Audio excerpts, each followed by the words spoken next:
The next morning brought chaos to the Earth orbital stations as the defense fleet prepared for battle. Captain Jake Morrison stood on the bridge of the USS Defiant, watching the frantic activity through the viewports. Hundreds of ships were moving into formation while supply vessels rushed to deliver ammunition and supplies. The Zephyrian Grand Armada had appeared at the edge of the solar system exactly as predicted. The enemy fleet was so massive that it created a visible dark patch against the starfield. Each of the alien vessels was 3 times larger than Earth's biggest battleships, and their formation stretched across millions of miles of space. Dr. Lisa Campbell worked frantically at the engineering station, trying to bring the Defiant's experimental systems online. The ship had been in storage for 12 years, and many of its components needed careful calibration. The quantum field generators were particularly sensitive and required precise adjustments to function properly. "Captain," she called out, wiping sweat from her forehead, "the quantum drive is responding, but I'm getting strange readings from the field harmonics. This system has never been tested at full power." Jake nodded as he studied the tactical displays. The small crew of 12 volunteers had arrived that morning, all of them experienced veterans who understood they were probably flying to their deaths. Chief Engineer Tony Rodriguez was working with Dr. Campbell to understand the ship's unusual propulsion system.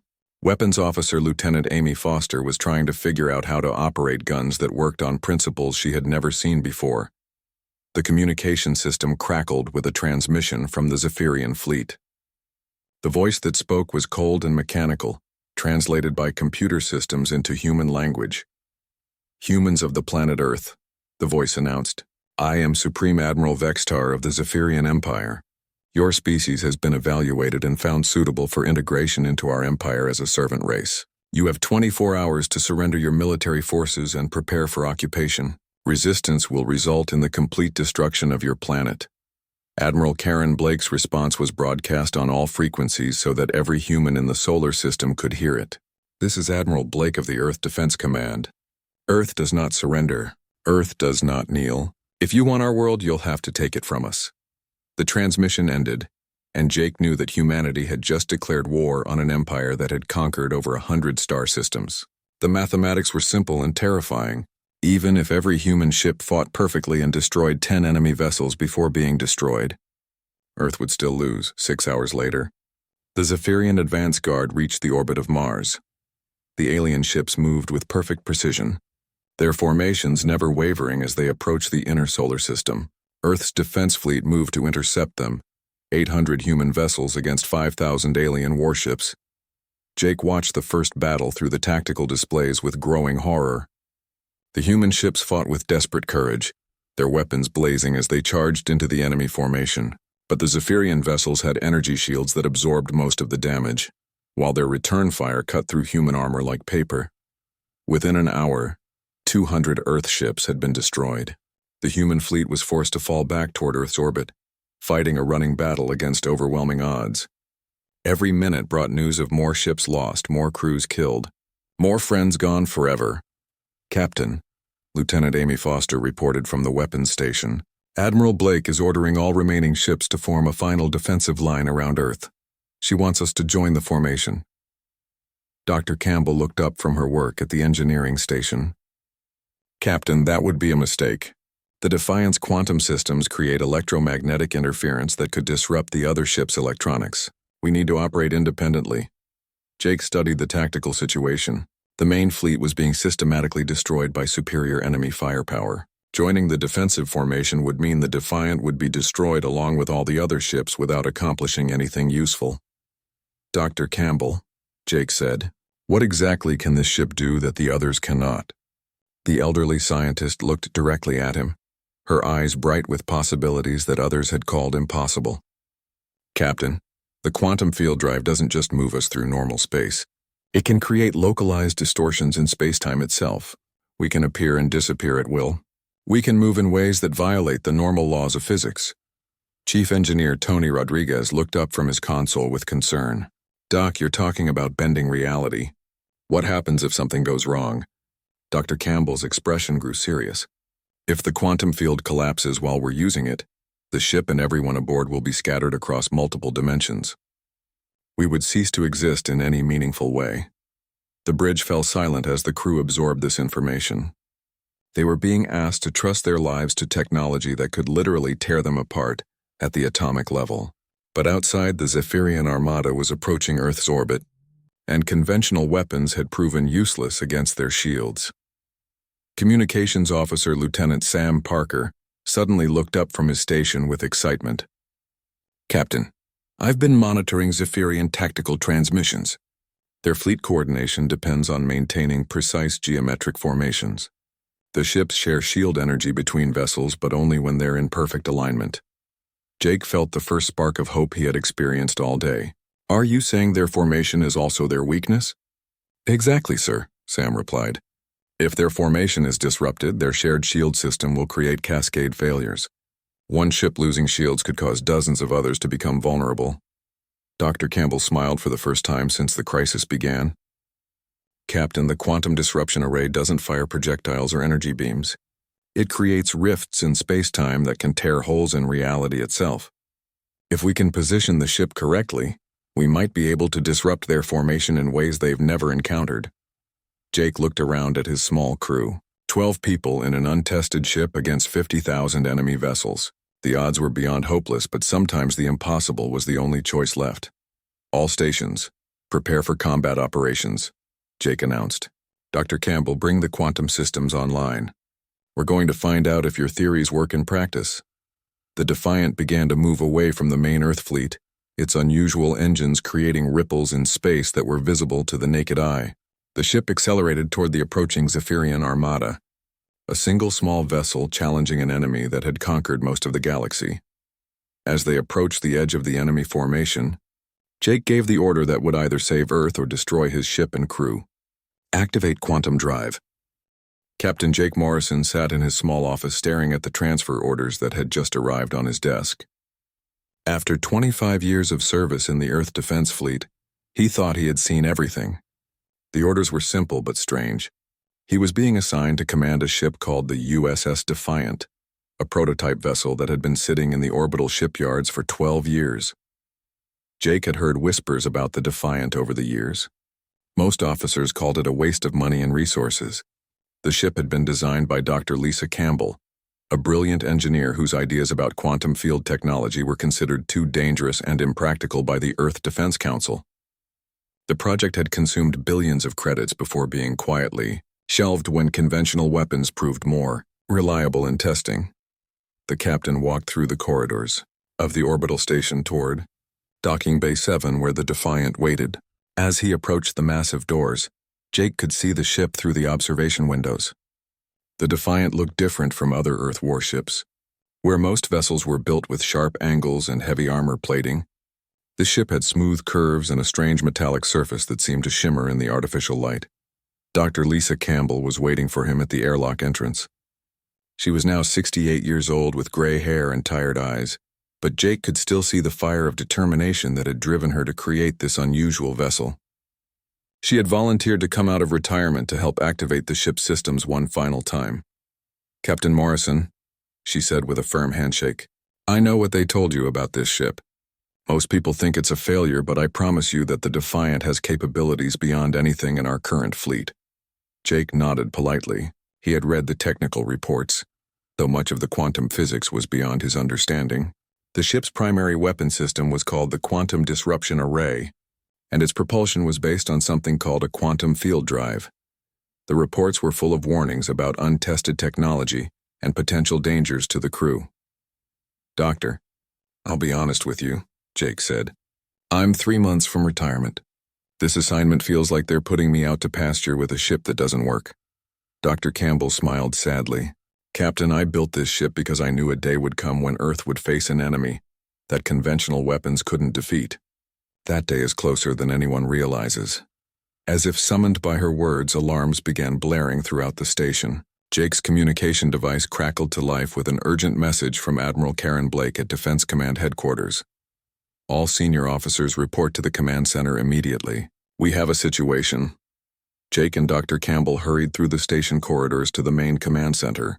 The large room was filled with officers and technicians, staring at the massive display screens that showed the outer edge of the solar system. Admiral Blake stood at the center of it all, her face grim as she studied the incoming data. "Ladies and gentlemen," Admiral Blake announced to the room, "long-range sensors have detected a massive fleet approaching our solar system. The fleet consists of approximately 50,000 vessels of unknown design. Based on their trajectory and speed, they will reach Earth's orbit in 72 hours. The room fell silent. Jake felt his stomach drop. 50,000 ships was an impossible number. Earth's entire defense fleet consisted of only 800 vessels, and many of those were patrol craft and support ships, rather than true warships. Admiral Blake continued her briefing. "We have received a transmission from the approaching fleet. They identify themselves as the Grand Armada of the Zephyrian Empire. Their message is simple: surrender or be destroyed." The display screens showed images captured by long-range telescopes. The Zephyrian ships were enormous, each one larger than Earth's biggest battleships. They moved in perfect formation through space like a dark cloud that blocked out the stars behind them. "The Zephyrian Empire has conquered 127 star systems," Admiral Blake explained. "They view humans as a primitive species that exist only to serve their empire. They have given us 24 hours to respond to their surrender demands." Jake looked around the room at the faces of his fellow officers. Some showed determination, others fear, but all of them understood that Earth faced its darkest hour. Even if every ship in the defense fleet fought perfectly, they would be outnumbered more than 60 to 1. Admiral Blake began issuing orders to prepare the fleet for battle. Ships would be recalled from patrol missions, reserves would be activated, and civilian vessels would be evacuated from the outer system. It would be a desperate last stand, but Earth would not surrender without a fight. "Captain Morrison," Admiral Blake called out, "I need every available ship for the defense. That includes your new command, the Defiant. I know the ship is untested, but we need every weapon we can get." Jake stood at attention. "Yes, ma'am." "How many crew members will I have?" 12 volunteers, the Admiral replied. "That's all we could spare. Most of our experienced personnel are needed on the main battle fleet. 12 crew members to operate a ship designed for 50. Jake realized this was likely a suicide mission, a way to get some use out of the forgotten prototype before it was destroyed along with everything else. But as he looked at Dr. Campbell standing beside him, he saw something in her eyes that gave him hope. "We'll be ready, Admiral," Jake said firmly. Later, as Jake and Dr. Campbell returned to the Defiant, the doctor explained more about the ship's unusual capabilities. The quantum drive could theoretically move the ship through space in ways that normal physics wouldn't allow. The weapon systems could disrupt matter at the atomic level, but they had never been tested in actual combat. "Captain," Dr. Campbell said as they stood on the bridge of the Defiant, "this ship was built on theories that most scientists said were impossible. If I'm right, we might be able to do things that the enemy won't expect. If I'm wrong, we'll probably be vaporized the moment we enter the battle." Jake looked out through the bridge windows at the stars beyond. Somewhere out there, 50,000 enemy ships were approaching Earth with the intention of enslaving or destroying every human being. The odds were impossible, but humanity had faced impossible odds before and survived. "Doctor," Jake said with a slight smile, "let's go prove them wrong." The USS Defiant moved through the Zephyrian formation like a ghost ship, appearing and disappearing as the quantum drive bent space around it. Captain Jake Morrison watched the tactical display with amazement as his small crew continued their impossible battle against 50,000 enemy vessels. Dr. Lisa Campbell had pushed the quantum field generators to 70% power, creating effects that defied every law of physics she had studied. The space around the Defiant rippled like water, and the ship could now move between positions faster than light could travel between them. "Captain," Lieutenant Amy Foster called from the weapons station, "I'm getting readings that don't make sense. The quantum disruption array is somehow drawing power from the holes we've created in space-time. Each shot is more powerful than the last." Jake studied the weapon display and saw that she was right. The first shot had created a 50-mile sphere of non-existence that destroyed one enemy destroyer. The most recent shot had torn a hole in reality over 200 miles across, taking out an entire squadron of Zephyrian cruisers. Supreme Admiral Vextar's voice crackled over the communication system, his translated words showing clear panic. "All vessels converge on Sector 7 immediately. Focus all firepower on any spatial distortions. This human ship must be destroyed before it eliminates our entire fleet." Navigator Chief Petty Officer Rick Hayes looked up from his position with concern. "Captain, they're abandoning their defensive formation to chase us. Over 20,000 ships are turning toward our position. Dr. Campbell smiled grimly as she monitored the quantum field readings. Captain, that's exactly what we want them to do. Their formation was their strength, but it was also their weakness. If they break formation to hunt us, they'll be vulnerable to our quantum weapons in ways they can't imagine. The Defiant used its quantum drive to appear directly in the middle of the converging enemy fleet. The ship materialized inside a sphere of Zephyrian warships, surrounded by massive alien vessels on all sides. Under normal circumstances, this would have been suicide, but the quantum field made normal circumstances irrelevant. Fire quantum disruption array, maximum spread, Jake ordered. Amy Foster activated the weapon system at full power. Instead of creating a single hole in spacetime, the array generated dozens of reality tears throughout the enemy formation. Zephyrian ships simply ceased to exist as sections of space around them failed catastrophically. The effect was like dropping a stone into a pond. The initial destruction created expanding waves of quantum distortion that spread through the enemy fleet. Ships that weren't directly hit by the weapon found themselves caught in spacetime anomalies that twisted their hulls into impossible shapes or scattered their atoms. Across multiple dimensions, Pilot Lieutenant Commander Beth Warren fought to control the Defiant as reality became increasingly unstable around them. The quantum field was creating effects that no spacecraft had ever been designed to handle. The ship moved through folded space, experienced time dilation, and briefly existed in multiple locations simultaneously. "Captain," Beth called out, her voice strained. "The quantum drive is doing things I've never seen before. We're not just moving through space anymore. We're moving through dimensions that don't have names." Chief Engineer Tony Rodriguez monitored the ship's systems with growing alarm. "Structural integrity is holding, but we're experiencing forces that shouldn't be possible. The quantum field is protecting us from effects that would normally tear the ship apart." Communications Officer Lieutenant Sam Parker continued monitoring Zephyrian transmissions, and what he heard filled him with hope. "Captain, their fleet coordination is completely breaking down. Individual ships are reporting malfunctions, navigation failures, and what they describe as reality distortions throughout their formation." Jake realized they had achieved something unprecedented in military history. A single prototype vessel was systematically destroying the most powerful fleet in the galaxy using weapons that the enemy couldn't understand or defend against, but Supreme Admiral Vextar was not ready to surrender. His voice filled the communication channels with desperate fury. "All remaining vessels implement final protocol. Activate maximum firepower and destroy everything in this sector. If we cannot defeat this human ship, we will ensure it dies with us." The surviving Zephyrian warships began charging their most powerful weapons. Over 15,000 alien vessels prepared to fire simultaneously at the space occupied by the Defiant, planning to destroy their target even if it meant eliminating their own ships in the process. Dr. Campbell's face went pale as she realized what the enemy intended. "Captain, they're preparing to saturate this entire region with enough energy to sterilize several star systems. The quantum field can protect us from their individual weapons, but this level of concentrated firepower might destabilize our entire reality matrix." Jake studied the tactical situation.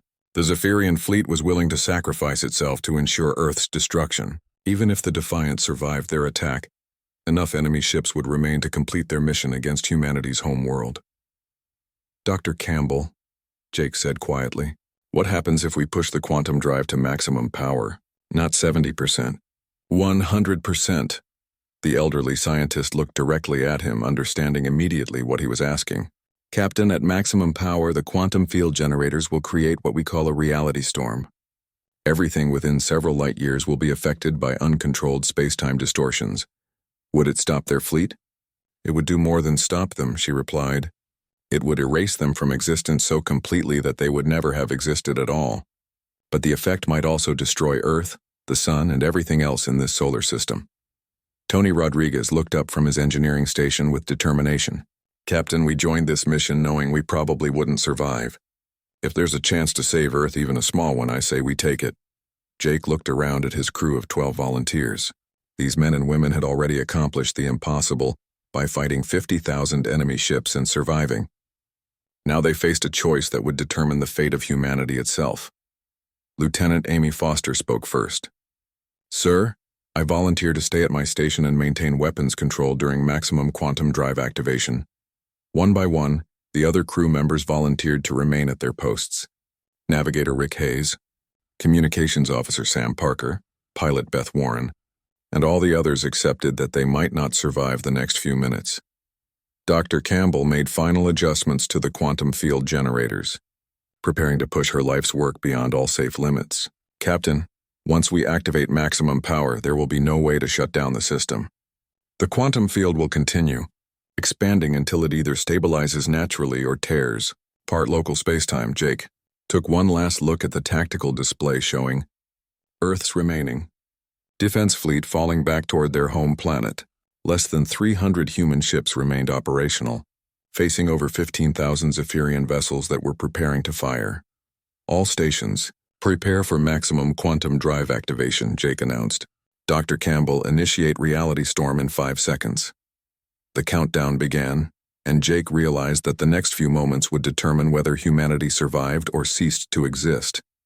The USS Defiant, a forgotten prototype that most people had considered a failure, was about to become either Earth's salvation or the instrument of its destruction.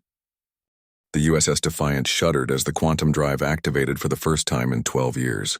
Captain Jake Morrison felt his stomach lurch as reality seemed to bend around the ship. Through the viewports, space itself appeared to twist and flow like liquid, while the stars stretched into long streaks of light. Dr. Lisa Campbell monitored the quantum field generators with intense concentration. The readings on her screen showed patterns that defied normal physics. "Captain, the quantum field is stable, but we're operating in completely uncharted territory. The space around our ship is no longer behaving according to normal laws. The Defiant moved through space in ways that should have been impossible, instead of following smooth curves like normal spacecraft. It seemed to jump between positions, appearing and disappearing as the quantum field folded space around it. The sensation was disorienting for the crew, but the tactical advantages were immediately obvious. "Weapons range to target," Lieutenant Amy Foster announced from her station. She had spent hours studying the quantum disruption array, trying to understand weapons that worked by tearing holes in the fabric of reality itself. Jake studied the tactical display showing the Zephyrian formation. The alien ships maintained perfect geometric patterns as they approached Earth, their massive hulls bristling with weapons that had destroyed hundreds of human vessels. But their precise formation was also their weakness, just as Communications Officer Sam Parker had discovered. "Target the lead destroyer on the outer edge of their formation," Jake ordered. "Let's see what this quantum array can do." Dr. Campbell made final adjustments to the targeting system. "Captain, the quantum disruption array doesn't fire projectiles or energy beams. Instead, it creates a controlled collapse in local spacetime. The target area will experience what we call reality failure." Amy Foster pressed the firing controls, and the Defiant's primary weapon activated. There was no visible beam or projectile, no flash of light or explosion. Instead, a section of space near the target Zephyrian destroyer simply ceased to exist. The alien ship found itself occupying the same location as a hole in reality, and the results were immediate and catastrophic. The destroyer didn't explode or break apart. It simply vanished along with a sphere of space 50 miles in diameter around it. Where the ship had been, there was now an empty void that bent light around its edges. 2 nearby Zephyrian cruisers were caught in the edge of the effect and partially dissolved, their matter scattered across multiple dimensions. The bridge crew stared at the tactical display in shocked silence. They had just witnessed the complete annihilation of an enemy vessel using a weapon that most scientists had declared impossible. "My God," Tony Rodriguez whispered from the engineering station. "We didn't just destroy that ship. We erased it from existence." Supreme Admiral Vextar's voice crackled over the communication system, speaking in the harsh Zephyrian language before the computer translated his words. "All vessels, identify the source of that attack." No weapon signatures were detected. How did the humans destroy our ship? Dr. Campbell smiled grimly as she monitored the quantum field readings. "Captain, their sensors can't detect our weapons because quantum disruption doesn't register on conventional instruments. To them, their ships are simply disappearing without any apparent cause." Jake realized they had stumbled onto the perfect weapon for fighting an enemy that relied on technology and tactics. The Zephyrians had conquered over 100 star systems using superior firepower and defensive systems. They had never encountered weapons that ignored the normal rules of physics. "Sam, are you still monitoring their communications?" Jake asked. Lieutenant Sam Parker nodded, his headset crackling with intercepted alien transmissions. "Yes, sir." They're confused and starting to panic. Admiral Vextar is demanding explanations from his tactical officers, but they can't figure out what's happening to their ships. The Defiant used its quantum drive to reposition itself for another attack. The ship seemed to fold space around itself, disappearing from one location and materializing at another point several thousand miles away. The movement was instantaneous and left no energy signature that enemy sensors could track. "Captain," Dr. Campbell called out, "I'm detecting something important about their formation. The Zephyrian ships are adjusting their positions to close the gaps left by the destroyed vessels. If they maintain their geometric pattern, they'll actually make themselves more vulnerable to our quantum weapons." Jake studied the tactical display and saw that she was right. The alien fleet was so dependent on their formation tactics that they were instinctively moving to preserve their pattern, even when it made them easier targets. "Amy, target the heavy cruiser at grid reference 77 Alpha, Jake ordered. "Let's see if we can start a chain reaction." The quantum disruption array fired again, creating another hole in reality where a massive Zephyrian battleship had been. This time the effect was even more dramatic. The disappearing ship had been sharing shield energy with 6 nearby vessels, and when it vanished, the energy feedback caused cascading failures throughout that section of the enemy formation. 3 more alien ships lost their shields and became vulnerable to conventional weapons. Even more importantly, the perfect geometric pattern of the Zephyrian formation was beginning to break down as ships moved to avoid the areas where their companions had vanished. "Supreme." Admiral Vextar's voice filled the communication channels, his translated words carrying clear notes of anger and fear. "All ships focus fire on coordinates of last attack. Destroy whatever human vessel is responsible for this impossibility." Dozens of Zephyrian warships turned their weapons toward the Defiant's last known position, but the human ship was no longer there. The quantum drive had moved it to a completely different section of the enemy formation, where it was preparing for another attack. Dr. Campbell monitored the quantum field readings with growing excitement. "Captain, the system is working better than I ever dreamed. We can maintain quantum drive operations for several more hours, and each shot from the disruption array actually makes the next shot more powerful." "How is that possible?" Jake asked. "The quantum field is learning from each reality distortion we create," she explained. "The weapon is becoming more efficient at tearing holes in space-time. We're not just fighting the enemy, we're rewriting the local laws of physics." Tony Rodriguez looked up from his engineering console with concern. "Doc, what happens if we push the quantum field too hard? You said earlier that a field collapse could scatter us across multiple dimensions." Dr. Campbell's expression grew serious. "That's still a risk, but I think the greater danger is that we might tear a permanent hole in reality. If the quantum field becomes unstable, we could create a space-time anomaly that damages the entire solar system." Jake weighed the risks against the alternative. Outside, the Zephyrian Armada was still approaching Earth with overwhelming force. Even with the Defiant's success against individual ships, there were still thousands of enemy vessels remaining. "Dr. Campbell, what's the maximum power level this ship can handle?" She consulted her instruments before answering. "Captain, if we overload the quantum drive completely, we could create a reality storm that would affect everything within several light years. But there's no way to control or contain such an effect." Jake looked at the tactical display showing Earth's remaining defense fleet. Less than 400 human ships remained operational, and they were falling back to a final defensive line around their home planet. Time was running out, and conventional tactics had already proven useless against the Zephyrian Armada. "All stations, prepare for maximum quantum drive activation," Jake announced. "We're going to find out just how much reality we can bend before it breaks." Dr. Lisa Campbell's hand trembled slightly as she reached for the quantum drive control that would either save Earth or destroy it. The USS Defiant hung in space surrounded by 15,000 Zephyrian warships, all of them preparing to fire their most powerful weapons simultaneously. "Quantum field generators at maximum power," she announced to Captain Jake Morrison. "Reality storm initiation in 3 seconds. The bridge crew remained at their stations despite knowing they might not survive the next few minutes. Lieutenant Amy Foster kept her hands steady on the weapons controls, while Navigator Rick Hayes monitored their position in the center of the enemy formation. Communications Officer Sam Parker listened to the panicked Zephyrian transmissions as their fleet prepared for a final desperate attack. 2 seconds, Dr. Campbell counted down. Through the viewports, Jake could see the massive alien warships powering up their weapons. Energy patterns danced across their hulls as they prepared to release enough firepower to destroy everything within 100 million miles. 1 second.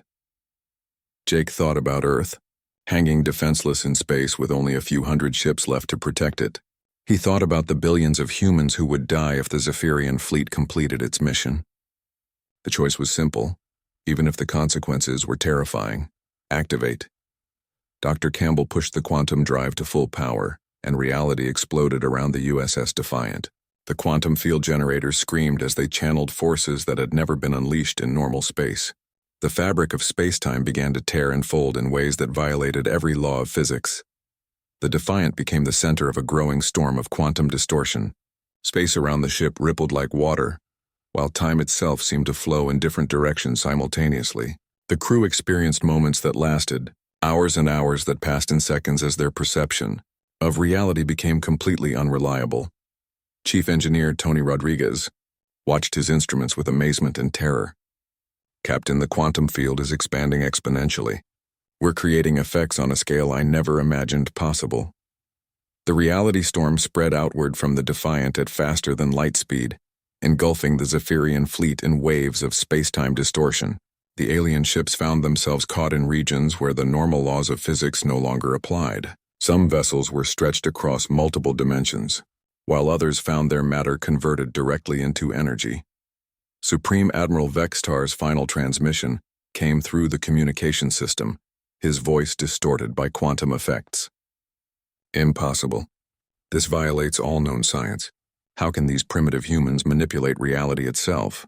The answer to his question came in the form of complete annihilation. The quantum storm didn't just destroy the Zephyrian ships, it erased them from existence so thoroughly that they had never been. The space-time distortions reached backwards through time, unmaking the enemy fleet at the moment of its creation. Pilot Beth Warren fought desperately to keep the Defiant stable as reality collapsed around them. The ship existed simultaneously in normal space and in dimensions that had no names, protected only by the quantum field that Dr. Campbell had spent decades perfecting.